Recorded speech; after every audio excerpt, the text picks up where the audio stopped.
And revenue RDO అందరూ కూడా ఇక్కడ విజిట్ చేయడం జరిగింది. సో ఇక్కడ మనకు జిల్లాలో ఇప్పటివరకు 4,10,000 మెట్రిక్ టన్నుల ధాన్యం అనేది కొనుగోలు చేయడం జరిగింది. ఇంకా 2,60,000 మెట్రిక్ టన్నుల ధాన్యం అనేది మనకి వివిధ సెంటర్స్లలో ఉందని చెప్పి అంచనా వేయడం జరుగుతుంది.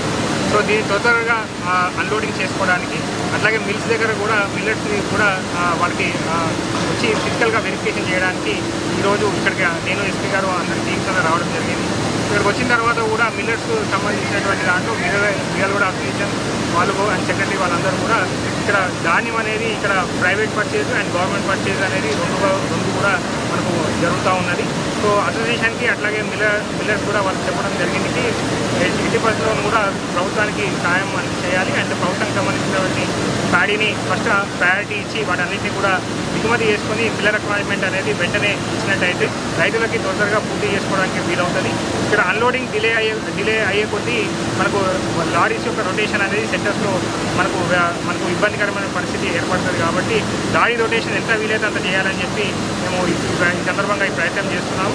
దీనికి సంబంధించినటువంటిది ఇక్కడ ఇప్పుడే ఎస్పీ గారితో కూడా మాట్లాడడం జరిగింది. అట్లాగే మనకు ట్రాన్స్పోర్ట్ డిపార్ట్మెంట్ వాళ్ళతో కూడా చెప్పడం జరిగింది. ఇక్కడ ప్రతి మిల్లు పాయింట్ దగ్గర 61 రైస్ మిల్స్ ఉన్నాయి.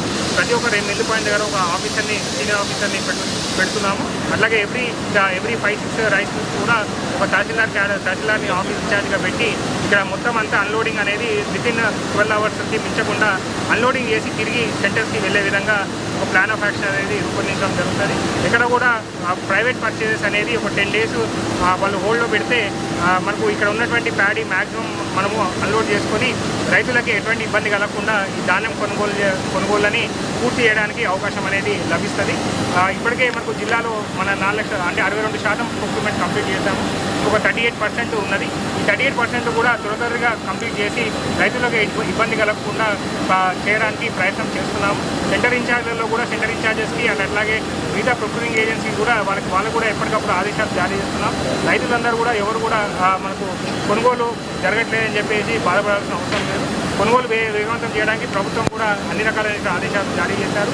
మిల్లర్స్కి కూడా వాళ్ళకి కావాల్సినటువంటి బాయిల్డ్ కోటా ఇచ్చారు. మిల్లర్కి సంబంధించినటువంటి ఇష్యూస్ ఉంటే అది కూడా ఎప్పటికప్పుడు రిజాల్వ్ చేయడం జరుగుతుంది. సో మిల్లర్స్కి కూడా నాటి ఆదేశాలు ఇక్కడ నుంచి స్పష్టమైన ఆదేశాలు కూడా గవర్నమెంట్ నుంచి రావడం జరిగింది. 80% కూడా మనకు రైతులను ఇబ్బంది పెట్టే పని కూడా ఏది కూడా చేయడానికి వీల్లేదు. అంటే దీన్ని ఎప్పుడు కూడా క్షేత్రస్థాయిలో అందరం కూడా మానిటరింగ్ చేస్తాము. మానిటరింగ్ చేసి రైతులకు ఇబ్బంది కాకుండా కొనుగోలు వేగవంతం చేస్తాము.